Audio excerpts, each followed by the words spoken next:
Now, here we come to non-parallel vectors, vectors that are not parallel. Now, see what I mean here. Now, this is a vector going like this, vector A, and this is another vector going like this, vector B. Now, a vector, when there's two vectors are non-parallel, when they are not scalar multiple of one another. Clearly, these two vectors, they are not scalar multiple of each other. Okay. So now, you know, they will meet at a point. So when they met, angle is being considered. That is, they will form. We have an angle. Okay. We have an angle. You know, when two lines intersect, an angle will be formed there. You understand? An angle is formed when two lines intersect or meet. Now, another problem now lies in finding the resultant of these two vectors. How do we find their resultant? Now, you produce this vector here, like you produce it here, this vector B, and you produce it. You know, this vector you see, anywhere you take it along, as far as it's along this plane, along this line, this direction, it is the same. It can move only here, like this B now can move only here. You can never change it. You understand? And you cannot turn it to go backwards. No, it can move like this, and this one can move like this.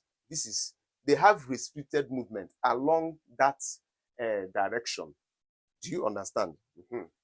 So I can move this B here. So if I move it here, remember to add vectors from triangular law. That's what we call triangular law. That is, you take the line from tail, the tail of this vector. You know, I move this vector here from the tail of this vector to the tip of this one. Okay, to the tip of this one. That is tail. We call it tail to tip method. Okay, tail to tip method. That is it.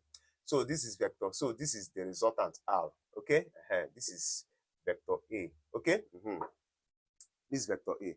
Now, okay, let me keep the A here. Now this is theta. Now this angle is what? 180 minus theta. This is it. So now this is the resultant. This is B. Remember, this is my B. This is my A, and this is my B. So the resultant now will be, now to find this resultant, remember, in the solution of triangles, see, look at, like, this is a triangle. So this is A, B, triangle ABC. Now, small letter A faces this one, and faces capital letter A, that's the vertex. Small letter B faces the vertex B, and small letter C faces the vertex C. That is each side. I just like see, side C faces angle C, side A faces angle A, and side B faces what? Angle B. Now, cosine rule, we have that A squared is equal to B squared plus C squared, minus 2BC cos A. Also, B squared is equal to A squared plus C squared minus 2AC cos B. And also, C squared is equal to A squared plus B squared minus 2AB cos C. Now, look at it here. Now, this one now, like, see this one now, R squared. No, R is facing this angle. So, therefore, R squared is equal to B squared plus what? A squared. B squared plus A squared. Okay? Then minus 2BA. Minus 2BA cos 180 minus theta. You see now? Now watch this cosine. You know, A squared. Don't you see? A squared. You see?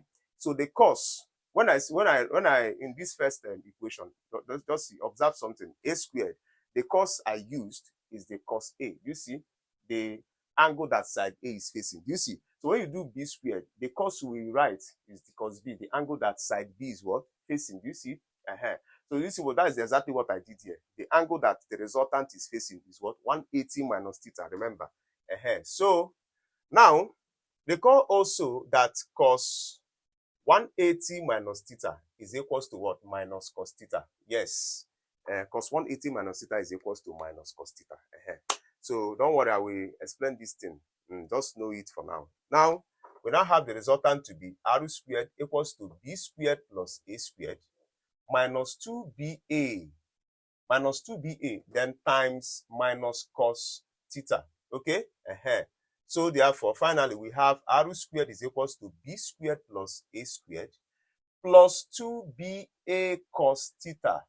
Now, clearly, this is the formula for finding the resultant of two vectors. Okay? This formula now, the resultant of two non-parallel vectors. Okay? This is the formula you will use. So that is it. So, or you can change it, or you can have it as r squared is equal to a squared plus b squared, then plus 2ab cos theta. You can have it like this. They are the same. Okay? So, in my next class, I will give you the general formula for finding the resultant of any that is more than two non-parallel vectors. Any one you can think of. No matter the number of vectors, I will give you the general method. So that is for next video.